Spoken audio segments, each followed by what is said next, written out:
everyone, I'm Christina and you've probably seen these gorgeous trendy flower bags popping up everywhere lately, at least on my feed. And I'm going to show you exactly how to crochet and join these motifs. This one is a simple paper yarn and here is a natural raffia yarn.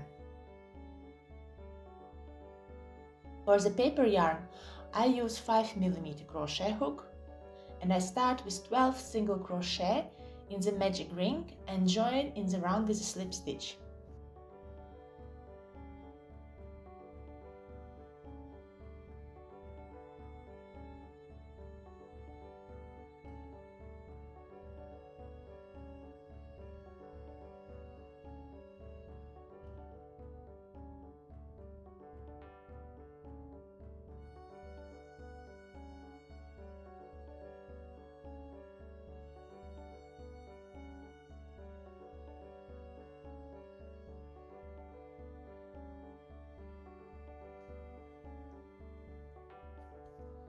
Once I have 12 single crochet, I tighten the ring and join the round with the slip stitch in the first single crochet.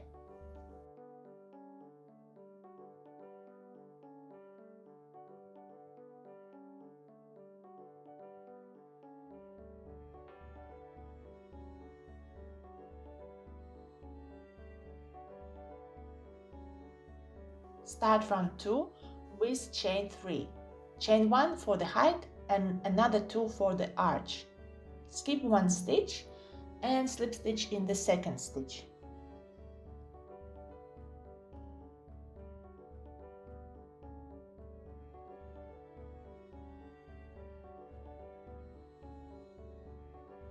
Chain 2, skip 1 stitch and slip stitch in the second. And do it all over around and you will have at the end 6 chain 2 spaces. And once you've finished, join with a slip stitch into the first chain loop we made at the beginning.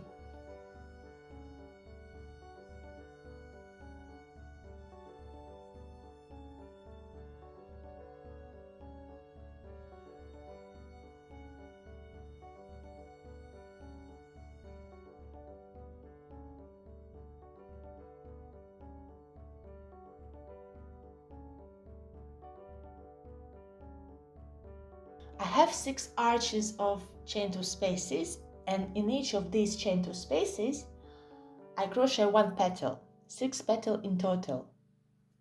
Move to the first arch and do a single crochet and chain 3.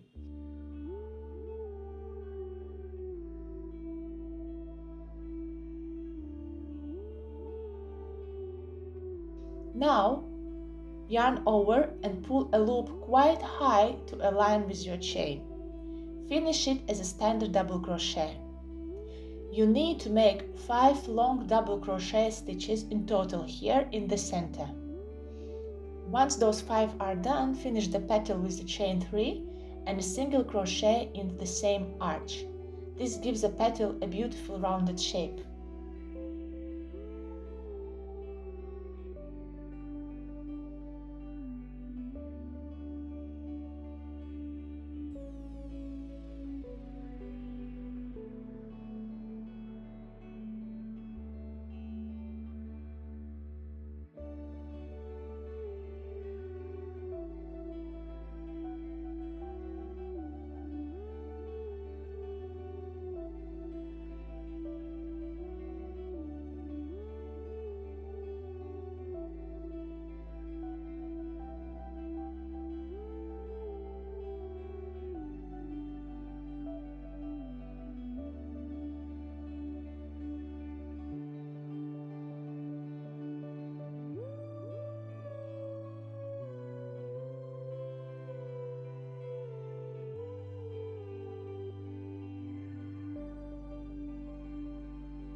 And finish the flower by joining with the slip stitch. One flower motif is ready.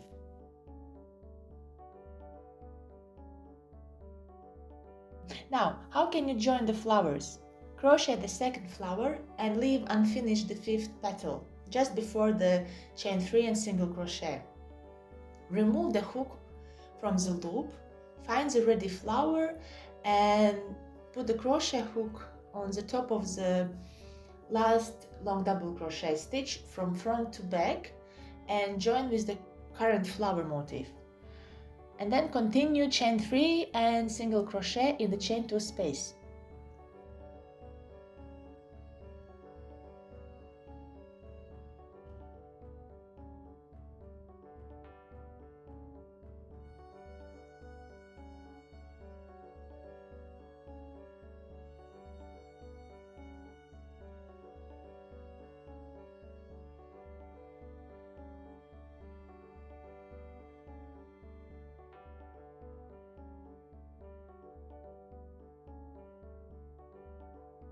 And then start the last petal, chain 3, remove the hook from the loop and join the next petal and continue with 5 long double crochet stitches and finish the petal as usual. I tried different ways and find this joining looks good and less confusing, and you also can experiment and adjust to your liking. I just want to show you the principle.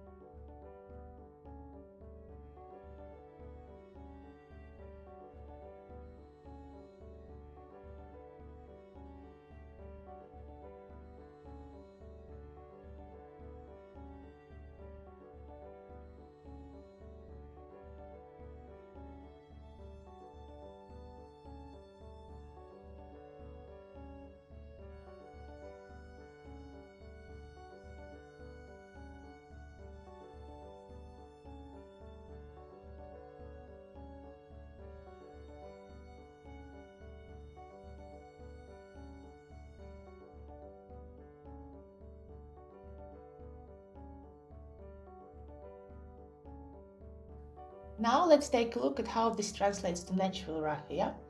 I'm switching to slightly smaller hook to keep petals nice and defined. For example, if you want to join in the second row, I would leave 3 petals unfinished and we join to these spaces. I'll start the petal number 4. In the same way as we joined in the first example, I also leave the unfinished the petal number 4 before chain 3. Remove the hook and align with the flower you want to join it.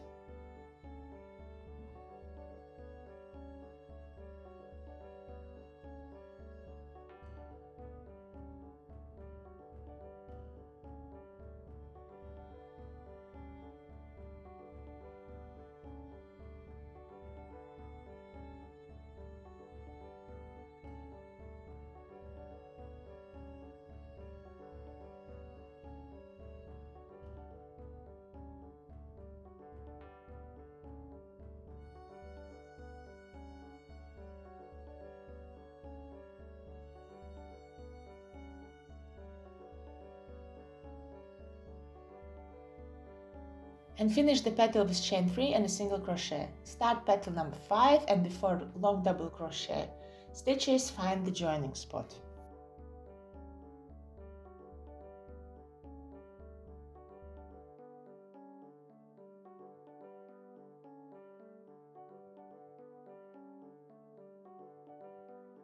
And again yarn over and continue the petal number 5.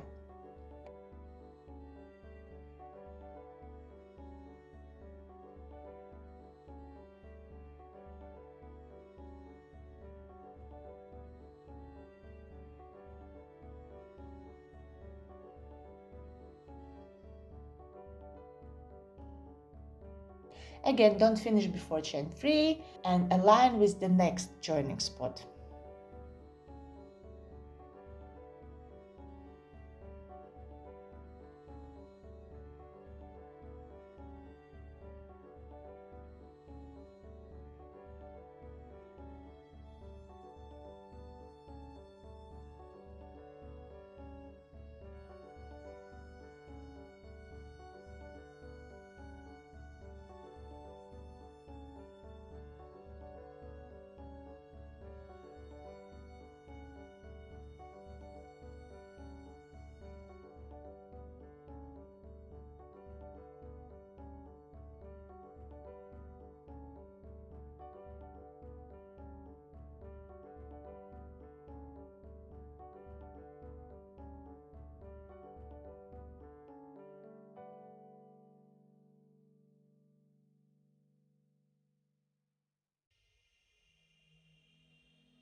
And last petal, finish as usual without joining and finish with a slip stitch. Cut the yarn and hide yarn tail. Once you understand this joining principle, you can create almost anything, from trendy bags and accessories to beautiful home decor like garlands or pillows. It's a great way to use up your yarn stash and make something truly eye-catching. Thanks for crafting with me. If you love the look of handmade bags, don't miss my tutorial on the clasp frame clutch. It's totally different style and stitch, and it's one of my favorite designs to carry. See you next time. Bye!